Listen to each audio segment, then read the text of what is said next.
قوم عاد کی تباہی اور بربادی کے بعد جو لوگ بچ گئے وہ حجاز اور شام کے درمیان وادی قرا کے میدان میں آباد ہو گئے۔ شروع میں یہ قوم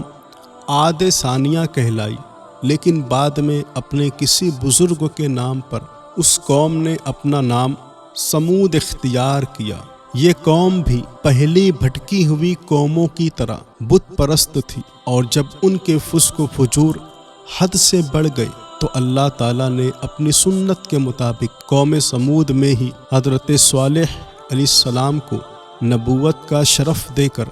مبعوث کیا، تاکہ وہ ان بد کردار لوگوں کو اگلی قوموں کے انجام کی داستانیں سنا کر ان کو بتائیں کہ ان کے خوفناک انجام کو دیکھو اور اپنی سرکشی سے باز آؤ، کہیں ایسا نہ ہو کہ تم بھی خدا کے عذاب میں گرفتار ہو کر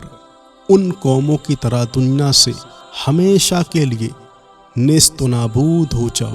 جب اللہ تعالیٰ نے حضرت صالح علیہ السلام کو نبی بنا کر قوم سمود کی طرف بھیجا تو انہوں نے اپنی قوم کو جمع کر کے برے کاموں سے بچنے اور خدا کی راہ اختیار کرنے کی ہدایت کی۔ آپ نے اپنی قوم کو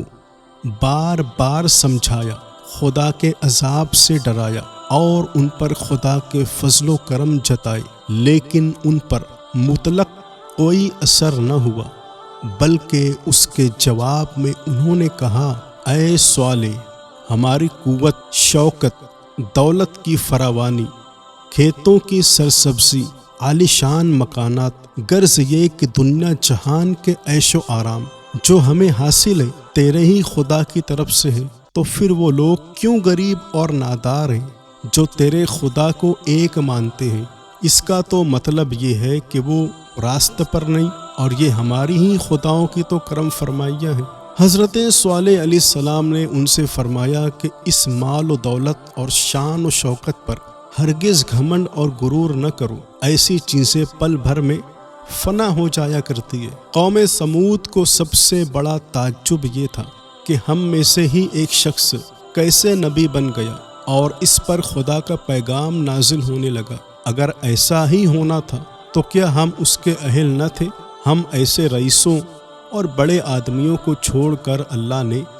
غریب اور کمزور لوگوں کو اپنے پیغام کے لیے کیوں چنا؟ حضرت صالح علیہ السلام نے بارگاہ خداوندی میں دعا کی اور اللہ کی نشانی ایک اونٹنی کی صورت میں نمودار ہوئی۔ قرآن میں جسے خدا کی اونٹنی کہا گیا ہے، خداوند کریم کا اپنے رسول علیہ السلام کے ذریعے یہ معجزہ بھی ان سرکشوں کو خدا کی طرف سے راغب نہ کر سکا۔ آپ نے اپنی قوم کو نصیحت کی کہ یہ اونٹنی خدا کی طرف سے تم پر حجت ہے، اللہ تعالیٰ کی نشانی تم پر ظاہر ہو چکی ہے۔ اگر تم اپنی بھلائی چاہتے ہو تو اس اونٹنی کو ہرگز نقصان نہ پہنچانا، یہ آزادی سے جہاں چاہے چرے۔ ہاں،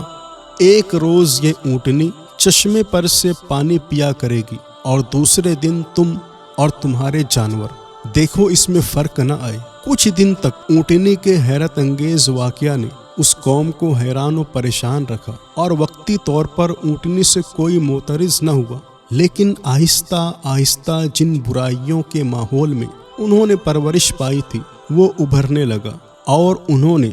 سازش کر کے اونٹنی کو ہلاک کر دیا۔ جب حضرت صالح علیہ السلام کو اس واقعے کی اطلاع ہوئی تو آپ کو بہت رنج ہوا اور آنکھوں میں آنسو آ گئے۔ 3 دن کے بعد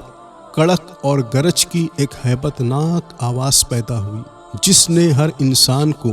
جو جس حالت میں تھا ہلاک کر دیا، لیکن وہ لوگ جو حضرت صالح علیہ السلام پر ایمان لے آئے تھے اس عذاب الہی سے بچ گئے۔ جب قوم سمود پر عذاب نازل ہو رہا تھا تو حضرت صالح علیہ السلام نے قرآن پاک کے الفاظ میں اپنی قوم سے مخاطب ہوتے ہوئے فرمایا، اے قوم، بلا شبہ میں نے اپنے پروردگار کا پیغام تم تک پہنچا دیا اور تم کو نصیحت کی، لیکن تم تو نصیحت کرنے والوں کو دوست تو ہی نہ رکھتے تھے۔ قوم سمود کی تباہی کے بعد جو لوگ بچ رہے وہ فلسطین میں آ کر آباد ہو گئے۔ دوستوں اسی طرح کے واقعات اور حکایتیں سننے کے لیے ہمارے چینل کو ضرور سبسکرائب کریں اور ویڈیو کو بھی لائک کریں اور اپنی رائے کمنٹ میں ضرور بتائیں۔